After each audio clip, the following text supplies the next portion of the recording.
But now we come to the Sunday feature. This week, the poet and critic Jeff Ward, Professor of Literature at the University of Dundee and visiting fellow at Miskatonic University, delves into the life and work of a man many believe the 20th century's greatest horror writer in Weird Tales, The Strange Life of H.P. Lovecraft. The most merciful thing in the world, I think, is the inability of the human mind to correlate all its contents. We live on a placid island of ignorance in the midst of black seas of infinity, and it was not meant that we should voyage far. Most horror traditionally has been essentially a ghost train ride. You climb onto the ghost train, you head off into the darkness where the horror is waiting, and at the end of the story you bounce out back into the daylight, the monsters are defeated, things were hard, but you're okay. Lovecraft doesn't offer that. You don't get off the ghost train. The sciences, each straining in its own direction, have hitherto harmed us little. But someday the piecing together of dissociated knowledge will open up such terrifying vistas of reality, and our own frightful position therein, that we shall either go mad from the revelation, or flee from the deadly light into the peace and safety of a new dark age. He goes one step farther than a lot of other fantasy writing. He does not merely say that there are strange and terrible things out there, but this is in fact the structure of the universe. H.P. Lovecraft never had a book published commercially in his lifetime. He placed his short stories almost exclusively, if that's the right word, in luridly covered pulp horror and fantasy magazines of the 1920s and 30s. In particular, the first and most famous magazine devoted to fantastic fiction, Weird Tales. He died in near poverty and was once contemptuously dismissed by the critic Edmund Wilson as a hack. And yet, since his early death in 1937, something remarkable has happened.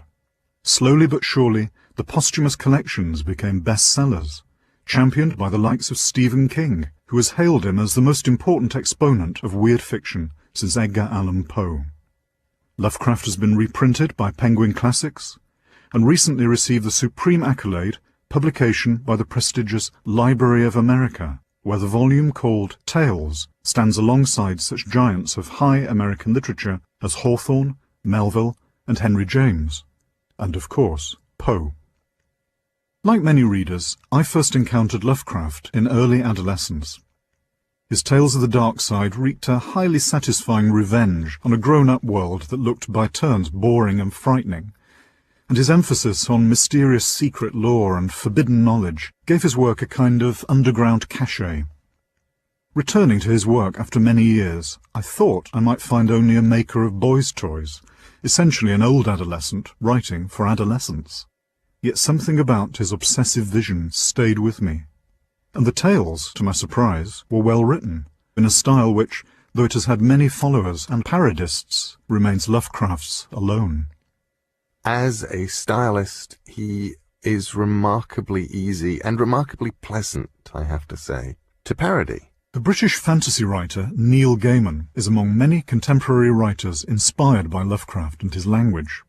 It's very easy to start listing your favourite Lovecraftian words. Mine are definitely eldritch. It had been an eldritch thing. There are word ticks that he uses. There's this sort of strange clotted adjectival froth that will sit on the top of a story. So little is known of what went on beneath the surface.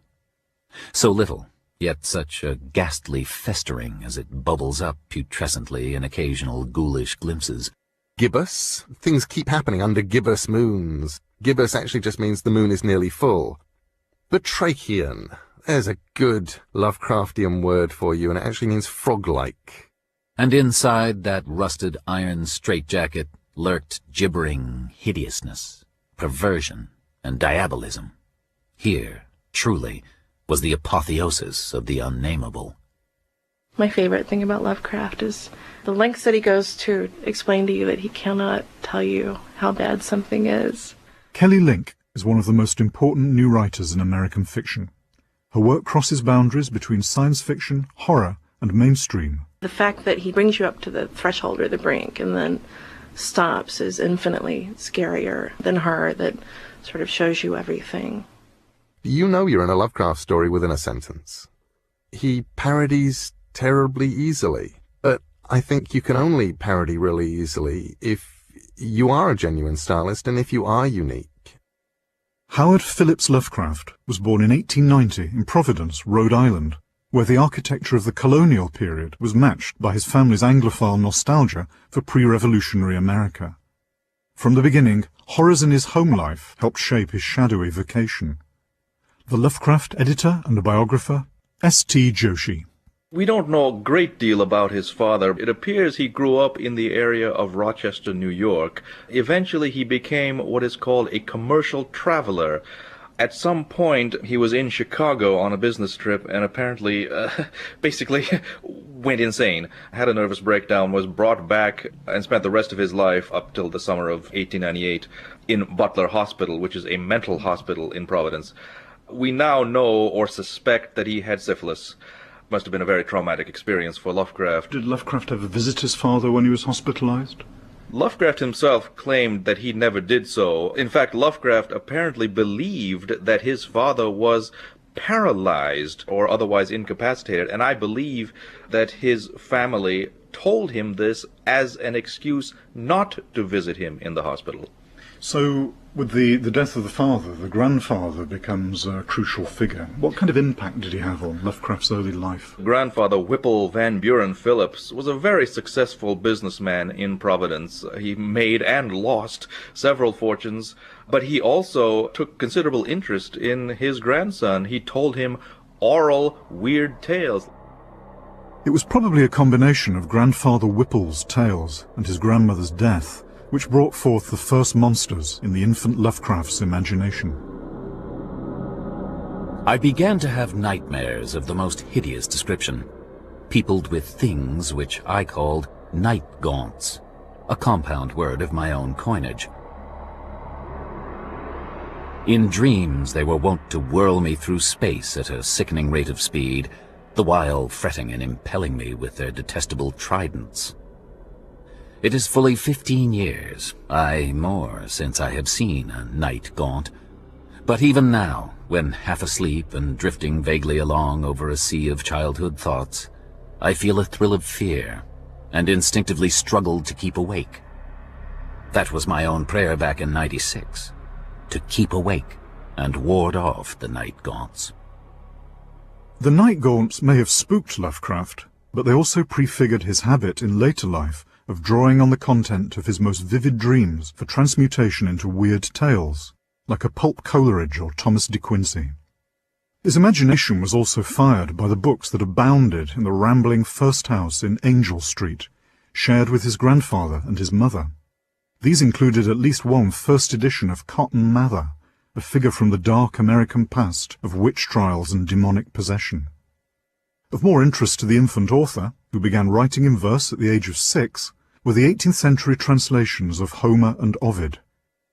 Lovecraft continued to show signs of astonishing precocity. At the age of 8, threatened with compulsory enrollment in dancing class, he promptly responded, "Nemo fere saltat sobrius nisi forti insanit," a quotation from Cicero to the effect that no sober person dances unless he be insane. It's one of the many ironies of Lovecraft's life that his papers and manuscripts are now housed in the John Hay Library at Brown University. Brown was a model for Miskatonic University, the imaginary institution that recurs in the stories, and where Lovecraft mischievously deposits a copy of his invented book of ancient evil, the Necronomicon, to be consulted at your peril. Because his nervous disposition so often kept him at home, Lovecraft never graduated from high school, so his dreams of studying at Brown, or anywhere, were dashed. Nevertheless, his papers, letters, and back numbers of weird tales are now all lovingly preserved at the library, where I met with the collection's curator, Rosemary Cullen, in a room strewn with Lovecraftiana, including signs of the child prodigy. The vocabulary is astounding for a child of his age. Little Glass Bottles was written in about 1896. So here we have a 6-year-old boy who already knows how to get the attention of his readers right from the opening sentence. Heave to, there's something floating to the leeward. The speaker was a short, stockily built man whose name was William Jones. They show an excellent handwriting for a 6-year-old, and one of the extraordinary things is that he saved all of these efforts. They didn't get lost somewhere along the line.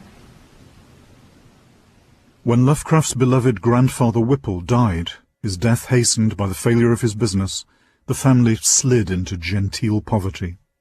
Lovecraft and his mother Susie were forced to move to a far more modest house along Angel Street. For the fragile youth, it was all too much. Lovecraft had developed a great sense of place. All his memories, all his fondness in life had been wrapped around that rambling old house at 454 Angel Street. In many ways, he never recovered. He even claimed that for a short time he considered suicide. He would take long, solitary bicycle rides throughout the city and go to the river and wonder if he'd just plunge himself into the river and drown peacefully. And it's interesting, what dissuaded him from that was intellectual curiosity. As I contemplated an exit without further knowledge, I became conscious of what I didn't know. Tantalizing gaps existed everywhere. What of the vast gulfs of space outside all familiar lands? Desert reaches hinted of by Sir John Mandeville and Marco Polo. Tartary, Tibet. What of unknown Africa? The story of Lovecraft's moves within Providence is the story of a paradise lost. The original, the first house with its servants, its splendour was gone, and now we're at 598 Angel Street, much smaller quarters. Clapboard, well kept, but at the time a real come down for Lovecraft, and he and his mother Susie, who lived here for around 15 years, occupied only the western aspect, about 4 or 5 rooms. It represented to him the stark realization that he was no longer of upper class or of a rich family, which he had been led to believe all those years. Mark Michaud, whose publishing house, Necronomicon Press, is one of several independent presses dedicated to Lovecraft. The harsh reality of fending for yourself with a mother who quite possibly had been showing signs of insanity already when, first moving here, it was quite a shock to him. It's tragic, isn't it, that both parents died insane? I'm not a doctor, but it would not be a far stretch to say that she may have suffered from syphilis also, because that would explain the insanity in both of them. I mean, we don't even know how often Lovecraft would have gone to visit her when she landed in Butler finally. We get the impression not very often, even though it would just be a walk down the road. We also have to remember that his mother made the shocking statement to a friend that Lovecraft had a hideous face and that he never wanted to be seen by anybody because of his bad looks. How would you describe him? What did Lovecraft look like? Gaunt features, looked like he had a slight case of what is called the Marie disease, where you get the long jaw, you would notice him on the street. During this 5-year period after his so-called nervous breakdown of 1908, he really did seem deliberately to avoid people's company. There are reports that he would walk along the street in a raincoat, looking straight ahead and with the collar turned up so that nobody could see him.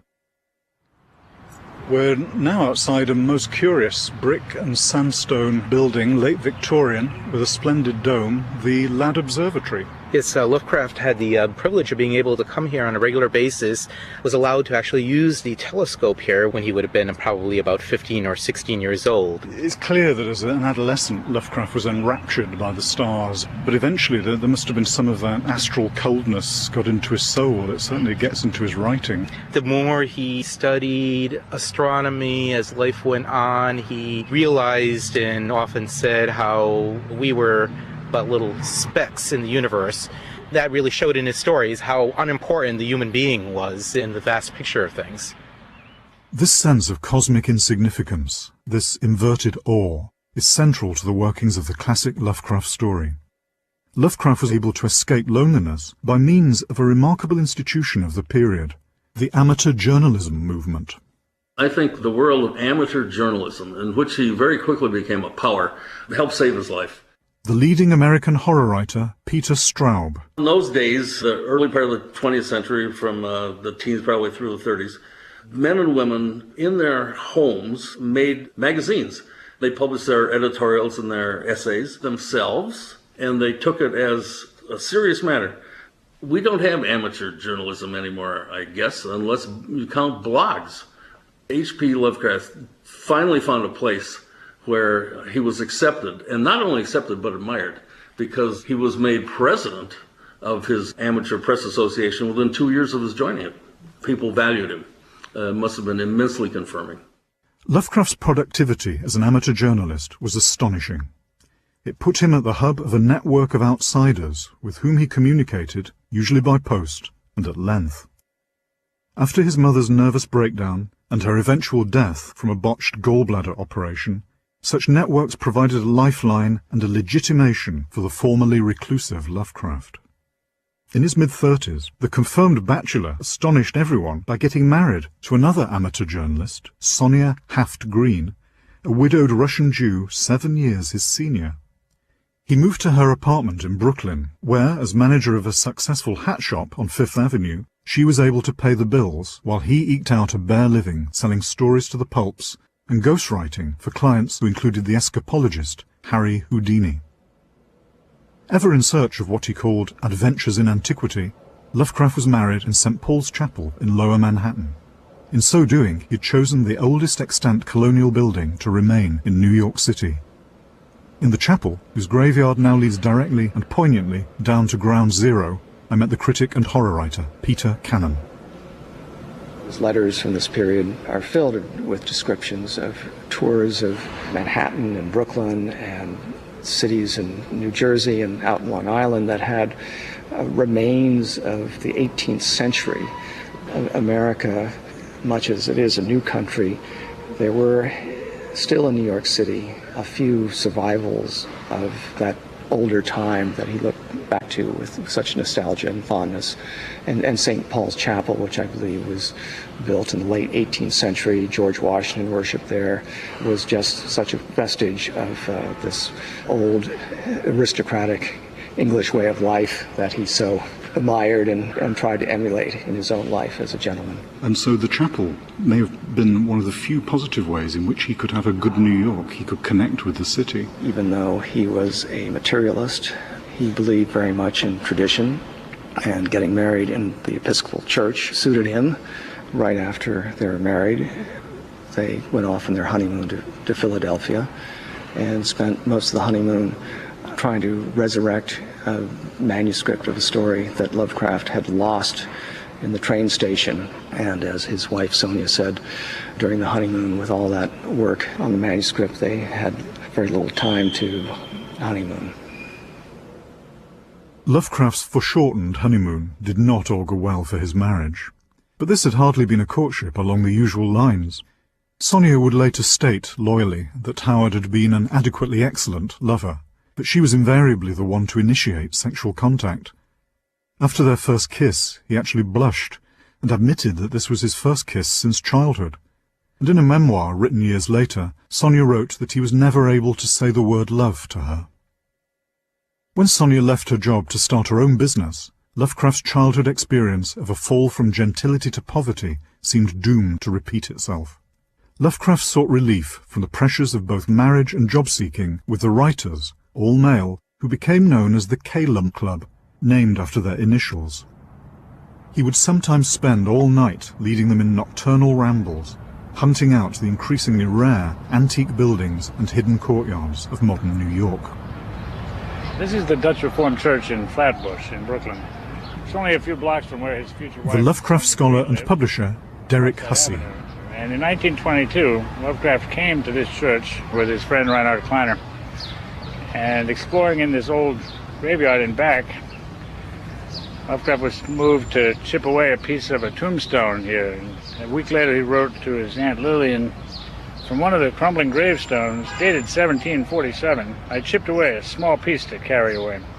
It lies before me as I write, and ought to suggest some sort of a horror story. I must some night place it beneath my pillow as I sleep. Who can say what thing might not come out of the centuried earth to exact vengeance for his desecrated tomb?" And what was the story that Lovecraft wrote about this experience? In fact, the story is called The Hound, and it details the exploits of a man and his friend St. John, who was obviously intended to be Kleiner, who come to this graveyard and do in fact exhume a coffin from which they remove an amulet, and the occupant of the grave hunts them down, kills St. John, and retrieves his amulet, and the Lovecraftian narrator comes back to the graveyard and digs again and finds the revenant back in his grave, covered in the blood of his friend and bearing the amulet which he had retrieved. Madness closes in. I can recall the scene in these final moments. The pale autumnal moon over the graves, casting long, horrible shadows. The grotesque trees, drooping sullenly to meet the neglected grass and the crumbling slabs. The vast legions of strangely colossal bats that flew against the moon. The antique ivied church, pointing a huge spectral finger at the livid sky. The phosphorescent insects that danced like death fires under the yews in a distant corner. The odors of mold, vegetation, and less explicable things that mingled feebly with the night wind from over the far swamps and seas. And worst of all, the faint, deep-toned baying of some gigantic hound, which we could neither see nor definitely place. We've just walked from the apartment block in Parkside in the Flatbush area of Brooklyn, where Lovecraft lived with his wife Sonia for around 9 months in 1924. However, circumstances led Lovecraft to a move to 169 Clinton Street, a much less salubrious area. A house of early Victorian date with white classic woodwork and tall windows with panelled seats. So Lovecraft wrote in his diary for 1925. His fortunes were continually decreasing. He was unable to find steady work as a writer or even as a ghostwriter, revisionist. And at the end of 1924, he and his wife made the decision to part company, temporarily at least. Sonia out to Cincinnati, Ohio, and Lovecraft to more modest surroundings here on Clinton Street, where the rent was $40 a month. This neighborhood was going downhill. He was unaware that there were a lot of immigrants and Syrians and different types of nationalities living around here, which he really was not too keen on. Red Hook is a maze of hybrid squalor near the ancient waterfront opposite Governor's Island. The population is a hopeless tangle and enigma.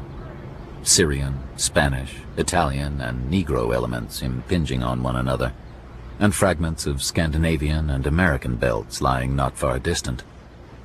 It is a babel of sound and filth, and sends out strange cries to answer the lapping of oily waves at its grimy piers, and the monstrous organ litanies of the harbor whistles. Here, long ago, a brighter picture dwelt, with clear-eyed mariners on the lower streets, and homes of taste and substance where the larger houses line the hill. From this tangle of material and spiritual putrescence, the blasphemies of 100 dialects assail the sky.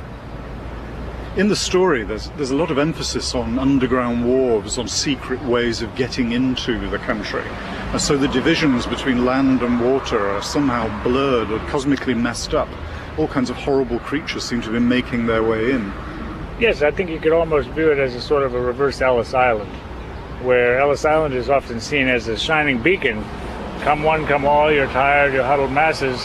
That was appalling to Lovecraft. He didn't want any more tired and huddled masses. They were all around him. He would like to send them all back out. The letters home to his Aunt Lillian are even more virulent and offensive than the bile lurking in stories like The Horror at Red Hook and He. Though he married a Jew, Lovecraft could only tolerate the ethnically other when diluted by assimilation, and advised Sonia of his preference for an Aryan majority in situations involving mixed company. Difference, so prized in the culture of today, was not something he valued. Indeed, his literary monsters and nightmares articulate the deepest abhorrence of it. I think their predominant color was grayish-green, though they had white bellies. They were mostly shiny and slippery, but the ridges of their backs were scaly, I look at The Shadow over Innsmouth, in which these dreadful creatures from the sea, fish frogs as he calls them, end up mating with the local townspeople of a small New England town called Innsmouth and producing even worse hybrids. Their forms vaguely suggested the anthropoid, while their heads were the heads of fish, with prodigious bulging eyes that never closed. At the sides of their necks were palpitating gills, and their long paws were webbed. I was somehow glad that they had no more than 4 limbs. Their croaking, baying voices, clearly used for articulate speech, held all the dark shades of expression which their staring faces lacked. It's hard to see this as anything other than Lovecraft's warning of miscegenation, of the mixing of races. Given all this, how far did his vocation as a horror writer allow him to transmute repulsion into something powerful and engaging?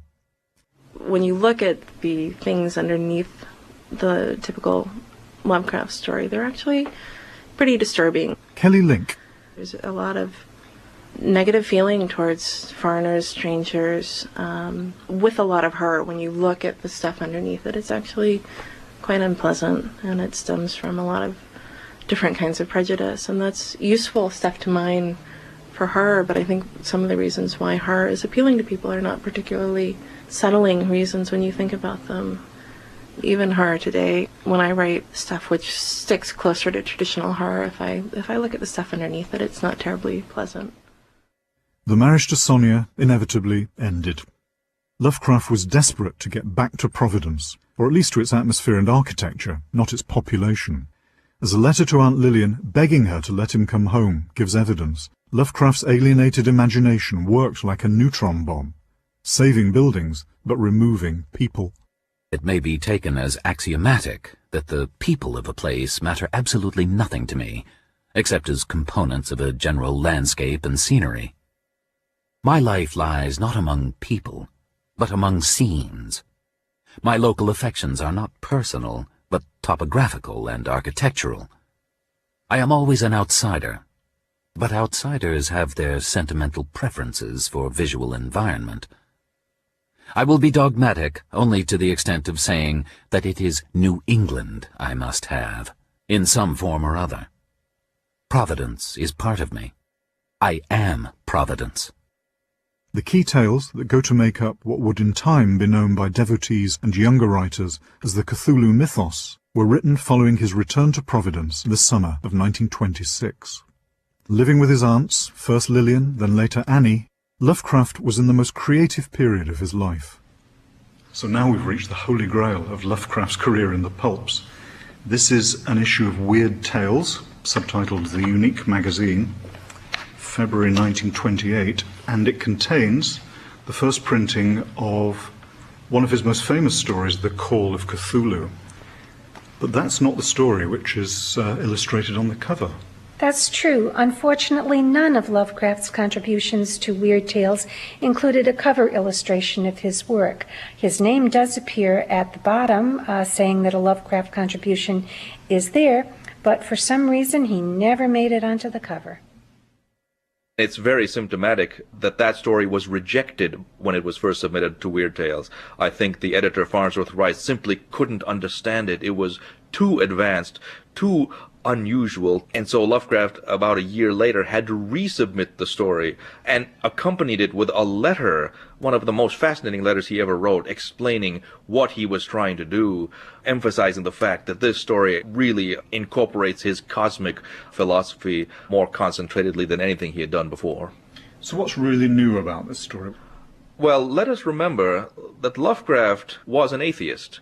He grew up as a Baptist, but by the age of 12 he declared himself a complete atheist.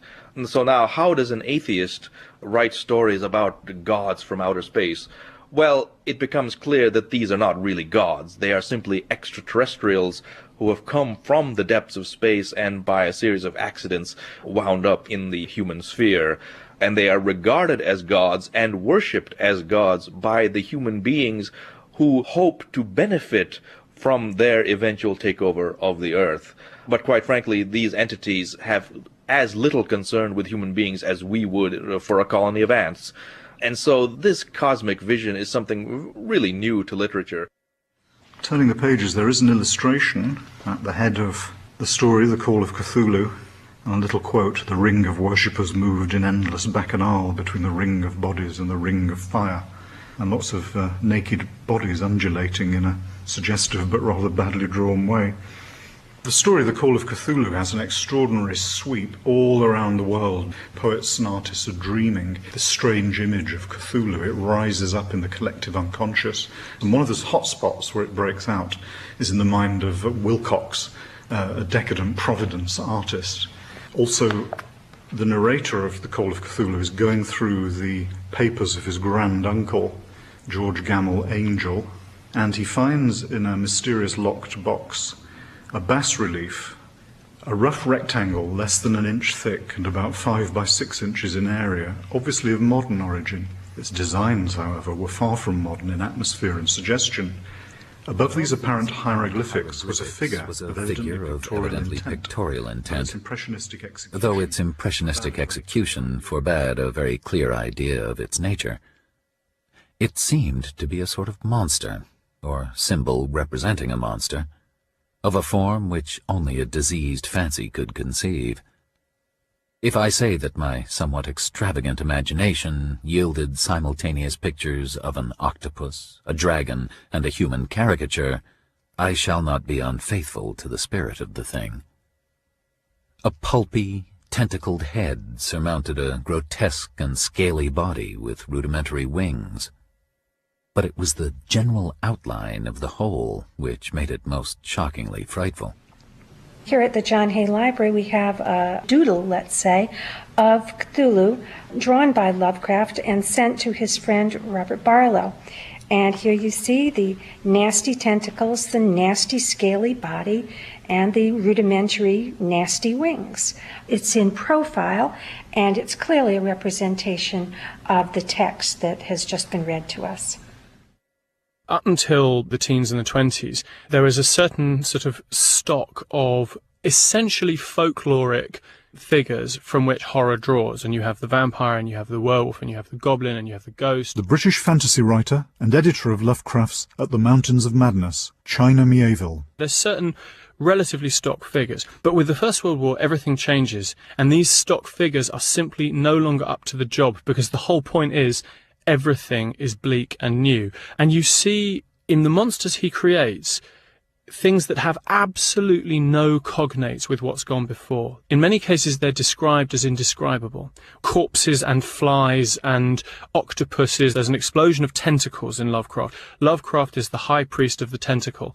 And if you go into a bookshop now and you look in the horror section, every other monster has a tentacle. This was new in the 1920s. And that's why I think that what he's doing at a pulp level, this sudden newness of the monstrous, is absolutely part of the same cultural process that we see in the explosion of the avant-garde. The same social crisis that leads to Dada and this sense of the absolute breakdown of language, of every preconception at a kind of pulp level of culture, is what you see in the explosion of the weird tales of Lovecraft. It's about rethinking from the ground up and saying we do not understand the universe that we thought made a kind of rational order.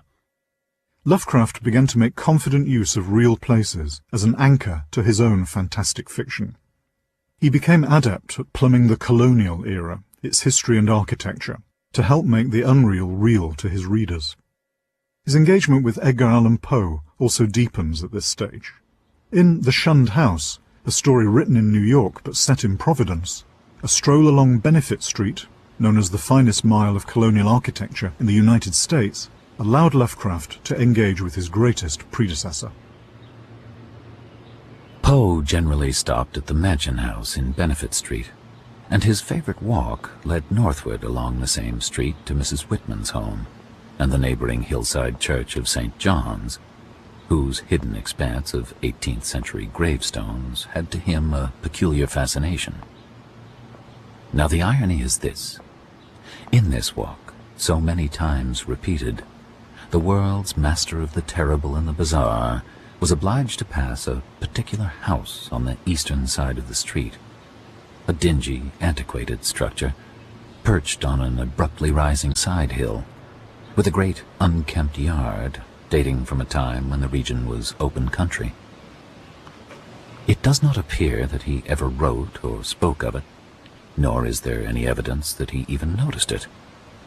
And yet that house, to the two persons in possession of certain information, equals or outranks in horror the wildest fantasy of the genius who so often passed it unknowingly, and stands starkly leering as a symbol of all that is unutterably hideous. I think that there was a little rivalry between Lovecraft and his deceased predecessor. The science fiction writer and Providence resident, Paul DeFilippo. Lovecraft was not immune to that sense of trying to one-up his literary predecessors. This is the house in Benefit Street, which gave Lovecraft the title for one of his most crucial transitional stories, The Shunned House. We think we're in Gothic horror land. It starts with stories of werewolves and vampires, but ends with science fiction. The notion that current-day structures could sit atop more ancient manifestations of cosmic phenomena, I think, is a classic Lovecraft motif. You dig down as deep as the Huguenots, and there's more. You think you're at the basement, the metaphysical basement, but you're not. You need to dig even deeper. How important is it that the monster is destroyed, not with a stake through the heart, but H2SO4, sulfuric acid?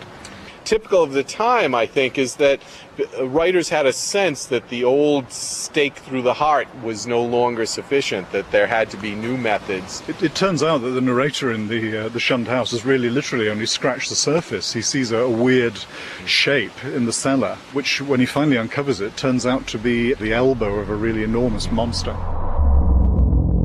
Suddenly, my spade struck something softer than earth. I shuddered and made a motion as if to climb out of the hole, which was not as deep as my neck. Then courage returned, and I scraped away more dirt in the light of the electric torch I had provided.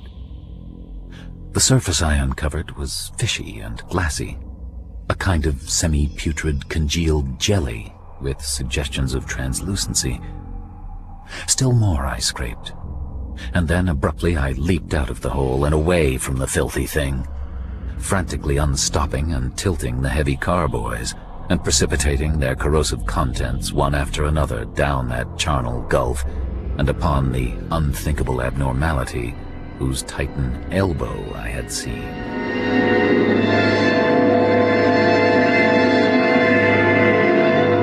Welcome to the famous Salem Witch Museum. We are going to show you the witchcraft trials which took place in Salem Village in 1692. Do you believe in witches? Lovecraft's researches into the roots of horror took him inevitably to Salem, which today is crammed with museums, light shows, wax dolls, all commemorating the witch trials of 1692. Long after Christianity had come, it survived in secret.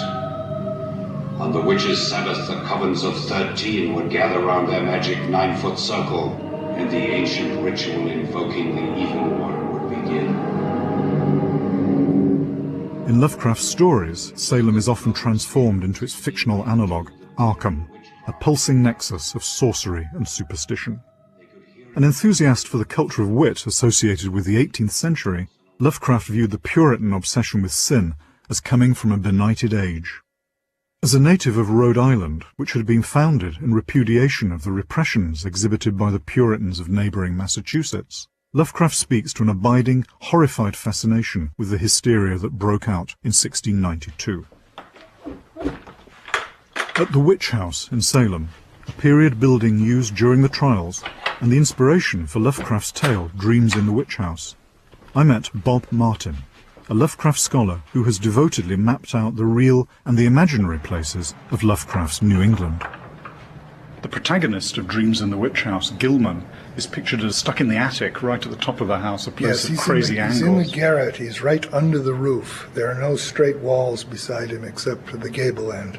He dreams a sequence of dreams, and some of them begin in a rather gothic genre, but by the end of the story we're into the fourth dimension. We're talking about things that seem to dip in and out of space and time. What he took from science was a series of articles that ran all over the Western world about this scientist an Englishman who had found a way to describe the fourth dimension and fourth dimensional space.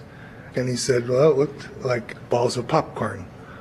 And when you read Lovecraft's story, you'll find that the witch and her little familiar Brown Jenkin lead Gilman out of his house and into the fourth dimension, one of them looking like a ball of popcorn, only Lovecraft's term is a congerie of bubbles. Two of the less irrelevantly moving things, a rather large congeries of iridescent prolately spheroidal bubbles, and a very much smaller polyhedron of unknown colors and rapidly shifting surface angles, seemed to take notice of him and follow him about, or float ahead as he changed position among the Titan prisms, labyrinths, cube and plane clusters, and quasi-buildings. And all the while, the vague shrieking and roaring waxed louder and louder, as if approaching some monstrous climax of utterly unendurable intensity. This has to be one of the most emotive sights in American history. It's the room, in fact the bedroom, where Rebecca Nurse, old, sick, deaf, and completely innocent of any wrongdoing, was literally seized from her bed, dragged downstairs, taken to Salem, first arrested, then interrogated, and finally hanged for the crime of witchcraft. Rebecca Nurse was one of the central figures in the great drama, the great hysteria of the witch trials period of 1692. All roads for Lovecraft lead back to this place, because this is where America went wrong. This is where something toxic spread out. But it's an ambiguous darkness. It's still not solved, it's still not quite resolved what role hysteria, what role envy had to play in this unfolding drama of accusation and counter-accusation. And it leaves a dark cloud which festers in American history and American culture, in which darkness Lovecraft is able to draw the sustenance for the tales of the perverse, which he's weaving as a horror writer and a science fiction writer in the beginning of the 20th century. Back in Providence, and living with his aunt, Lovecraft was writing work that was both forward-thinking and innovative, taking weird fiction into new science-fictional realms. At the same time, he was also acutely sensitive to the Puritan past and to the origins of American horror. But he was also writing against the clock. He put off visits to the doctor, and his intestinal cancer, probably a result of the bad diet he always had, went undetected until it was too late to treat. He had changed a lot by this stage, even embracing a form of New Deal socialism.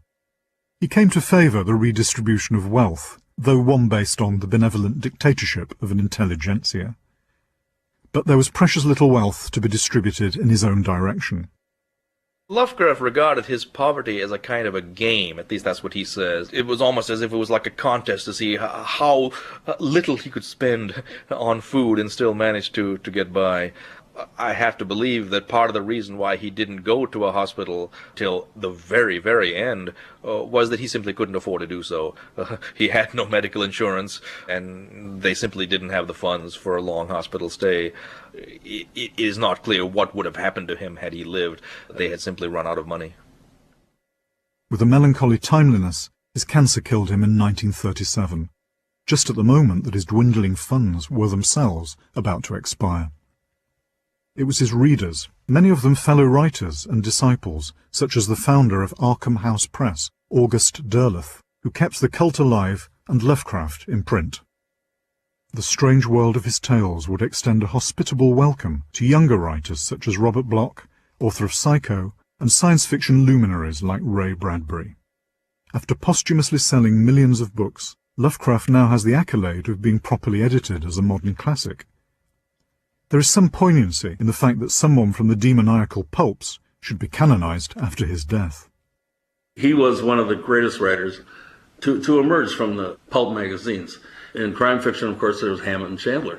He's the only writer of fantasy and horror to retain any sort of significance this long after his death. The real victory to me is that Edmund Wilson disparaged Lovecraft. He treated him with contempt and scorn.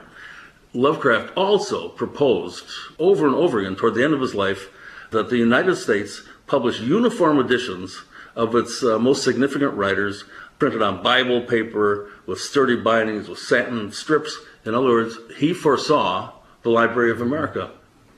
H.P. Lovecraft is in the Library of America, but Edmund Wilson is not. I think that's revenge. Weird Tales, The Strange Life of H.P. Lovecraft was presented by Jeff Ward. The reader was Jeff Harding. The producer was Paul Quinn, and this Sunday feature was a Loftus production for BBC Radio 3.